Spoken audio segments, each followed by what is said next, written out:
দুচকুটো সপোনেৰে ভৰা কাগজত চিয়াঁহীৰে লিখা আমি হলো দুখীয়া নিচলা টকা পইচা লগতে নথকা মনে মনে ভাবো আজি উচুপি কান্দো নেকি চিঞৰি চিঞৰি কব খোজো আজি পকেটত পইচা এটকাও নাই পকেটত পইচা এটকাও নাই কুঞ্জলতা ঘৰলৈ ভাত খাব যাম মই ভাত খাব যাম গাহৰি মাংস আলু পিটিকা দুয়োটাই খাম ঐ নিদিওঁ বুলি নকবা বেয়া লাগে নিদিলে মই চিৰদিনৰ কাৰণে ভাতৰ কথা নকম চাগে ঐ চিৰদিনৰ কাৰণে নকম চাগে ও ছাৰ কোৱা মানে ৰেলগাড়ী চলে ঝক ঝক ঝক আমি কোৱাৰ আগতে আপুনি কিবা এটা কওক মইনো কি কম হয় কিবা গৰুৰ ওপৰত যে মই ৰচনা লিখি আনিবলৈ দিছিলো আনিছানে হয় ছাৰ আনিছো কিন্তু মই এটা কণ্ডিশ্যন দিছিলো যি টি ৰচনা নহব বোলে গৰুৰ চকু দুটা ঠেং চাৰিটা নেজ এডাল সেইবিলাকলে নহব ইউনিক ধৰণৰ ৰচনা ৰচনা আৰু আমি গৰুৰ ওপৰত ৰচনা বিষয়টো গৰু আৰম্ভ এতিয়া মই কৰো হে হয় ছাৰ বিষয়টো গৰু ৰচনা আৰম্ভ মই কৰো গৰু এবিধ পোহনীয়া জন্তু গৰুৱে ঘাঁহ খায় ঘাঁহ কিন্তু মানুহে নাখায় ঘাঁহৰ পৰিৱৰ্তে মানুহে খায় ভাত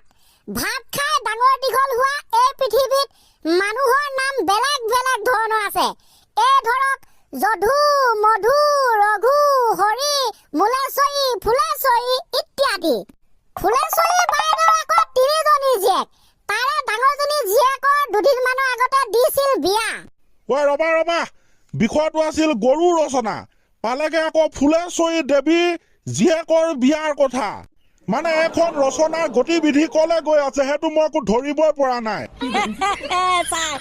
ইউনিক ৰচনা লাগে বুলি কোৱা নাই আপোনাক এতিয়া মানে বিষয়টো লাষ্টত গৈ গৰুৱে ওলাবগে চাই থাকক ছাৰ এতিয়া লাষ্টত গৈ মেলি সেই গৰুৱে ওলাবগে বাপেকে শুনি থাকক হয় নেকি তেনেহলে বাউৱে দিয়া কণ্টিনিউ কৰা হ'ব ছাৰ লাষ্ট মই ক'ত ৰখিছিলো ফুলেশ্বৰী জীয়েকৰ বিয়া নাইস ফুলেশ্বৰী জীয়েকৰ 3জনী ছোৱালী তাৰে ডাঙৰজনী ছোৱালী বিয়া হৈছিল দুদিনমানৰ আগত বিয়া পাতিবৰ বাবে ফুলেশ্বৰী বাইদেউক প্ৰয়োজন হৈছিল যথেষ্টখিনি টকা এতিয়া ফুলেশ্বৰী বাইদেৱে পাই ক'ৰ পৰা সেই যথেষ্টখিনি টকা উপায়হীন হৈ ফুলেশ্বৰী বাইদেৱে নিজৰ পোহনীয়া গৰু 4টা কৰি দিলে বিক্ৰী গৰু 4টা বিক্ৰী কৰি চাগে যথেষ্টখিনি টকা পালে নেপাবনে ছাৰ যথেষ্ট পালে সেই টকাৰে ফুলেশ্বৰী বাইদেৱে পাতিলে নিজৰ জীয়েকৰ বিয়া গতিকে কাহিনী তৰফৰ পৰা চালে দেখা যায় যে গৰু হৈছে এবিধ উপকাৰী জন্তু বৰ ধুনীয়া উপকাৰ দেখোন ঠিকে আছে নে ছাৰ একদম তাৰ পিছত উপকাৰী জীৱ গৰু মানুহৰ বাবে বহুত ভালে পায় ভালক গৰুৱে খায় ঘাঁহক কিন্তু মানুহে ঘাঁহ নাখায় মানুহে খায় ভাতৰ লগত খায় মানুহে শাক সেই শাকবিলাক আহে শাকনি বাৰীৰ পৰা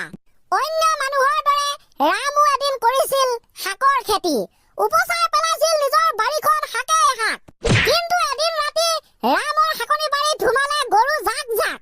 পিছদিনা ৰাতিপুৱা 7টা বজাত ৰামহঁতৰ ঘৰত শুনা পাইছিল মানুহে কান্দা আচল ৰহস্য গম পোৱা গল সেই গৰু জাকে ৰামৰ শাক চব্জি খাই কৰিলে চাফা ছাৰ এই ঘটনাটোৰ প্ৰতি লক্ষ্য ৰাখি আমি নাম দিছো গৰু হৈছে কেতিয়াবা মানুহৰ বাবে অপকাৰী জন্তু ঢেং টাং নাং নাং ঢেং টাং নাং নাং নাং নাং নাং নাং নাং নাং নাং নিগনি পোৱালি সৰু প্ৰকাণ্ড গৰু এয়া হল কান্দোনৰ যান্ত্ৰণা আৰু আছে ছাৰ ইউনিক ৰচনা তাকে বোলে ফুলেশ্বৰীৰ জীয়েকৰ বিয়া ইপিলি ৰামৰ শাকনি বাৰী দুই গৰুৱে মাৰিলে এণ্টি নাম দিয়া হ'ল জন্তু উপকাৰী আৰু অপকাৰী সঁচাকে ৰামৰ বাবে আছিল কান্দোনৰ এয়া যান্ত্ৰণা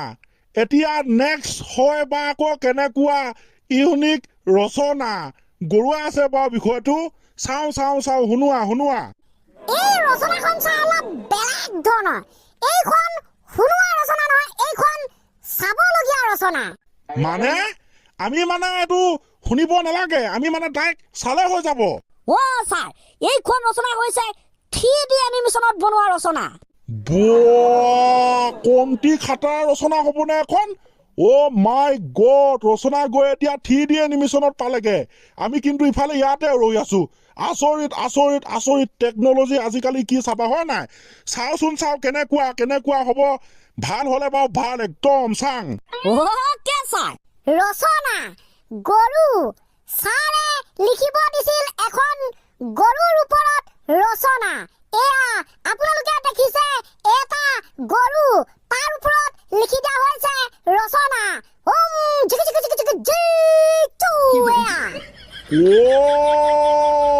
এইটো গৰু তাৰ ওপৰত এইটো ৰচনা